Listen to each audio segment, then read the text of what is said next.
Hello everyone, and thank you so much for being here today. I would like to start off by asking, do you remember what it's like to be a stressed high school student? It can be really difficult, especially if the stress is getting in the way of your academics. Now, a lot of you may be thinking that high school was not really stressful for you, and that's great. I am going to tell you how to survive high school, because in general, high school should not be stressful. And if it is, it's mainly because you're not managing your time correctly. Now, a lot of you may be sitting there and thinking, why should I listen to this person talk about surviving high school when she hasn't even finished it yet? Well, I am going to give you some advice about procrastination that's going to help you in your daily life, not only during school. Procrastination is a really big problem in this day and age. People ignore their work in order to text their friends or spend time through social media or do anything that's unrelated to their work. Well, this is how you become stressed because it leads to all of your work piling up. I used to go through this cycle often, the cycle of procrastination. I remember a lot of instances of this happening to me. It happened to me with almost all of my assignments. Well, I would put them off to the last minute, I would procrastinate, and then I would accept my fate, do my assignments, and then I would be really stressed and really exhausted. In 9th grade, I was assigned a history paper towards the end of the year. And our teacher was kind enough to give us 2 weeks' time to complete this paper. And he also made us complete a plan of action to track our work and our progress. And I completed this plan of action. However, I didn't follow it in the slightest.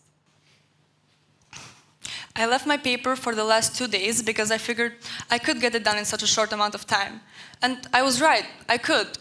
However, this is not an effective way to handle the work, because procrastination leads to stress, and all of my unproductiveness caused tribulation, because in those last 2 days I was sleeping very, very late, and the next days at school I was very tired because I was sleeping late, but I was also very tired because I had been working on my paper all day, and I can say it was not worth it.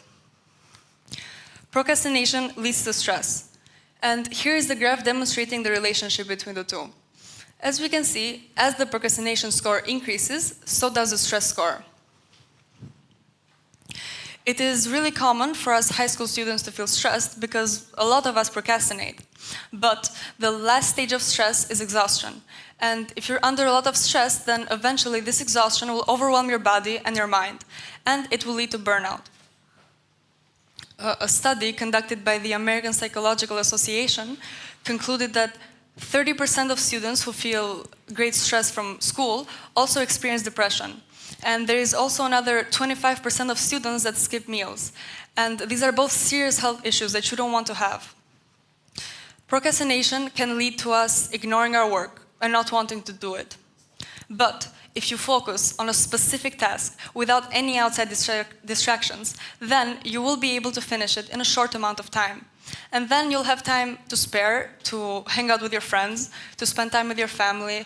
You have time to work out or to read or do whatever you want. My advice for you